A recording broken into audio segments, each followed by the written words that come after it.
I was helped by my father to acquire properties.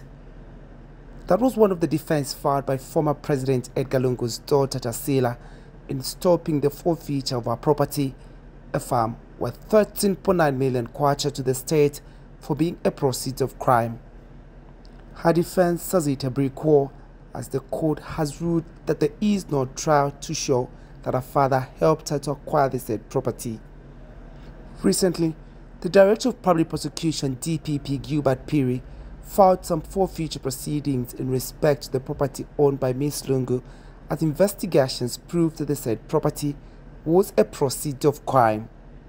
After months of proceedings, a judgment has been delivered in favor of the DPP.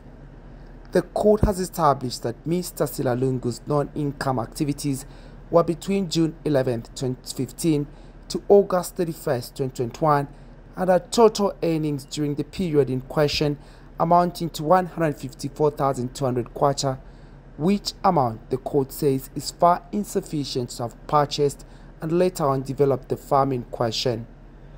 Building on the same findings, the court says if Ms. Lungu had any other economic activity as claimed other than being a councillor, she could have been paying tax and filing returns pursuant to Section 46(1) of the income tax, which could have been sufficient proof to support the claim that she had other economic activities which could have been the legitimate sources of money used to purchase and develop the property in Kasu, because it is a requirement of any person or company running a business to pay tax and file returns.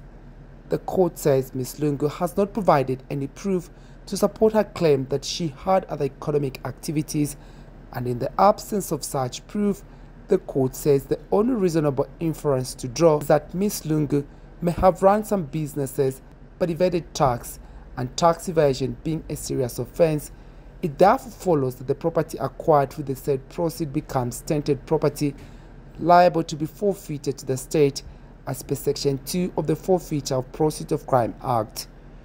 The court says since there is no explanation offered by Ms. Lungu on the acquisition of the property, the inference drawn by the court is that the property was a proceed of crime as defined under the Act. According to the court, it has been demonstrated that a comparison of Ms. Lungu's non-income of 867,800 kwacha when analyzed against the value of the property showed a whopping variation of over 7 million kwacha. In the circumstances, the court has been made to wonder where Ms. Lungu got the money and asked a question on whether the money was gotten from her father, who is a former Republican president. In answering the question, the court says there is no trail to show that the money came from her father. Darius Johnny, Diamond News.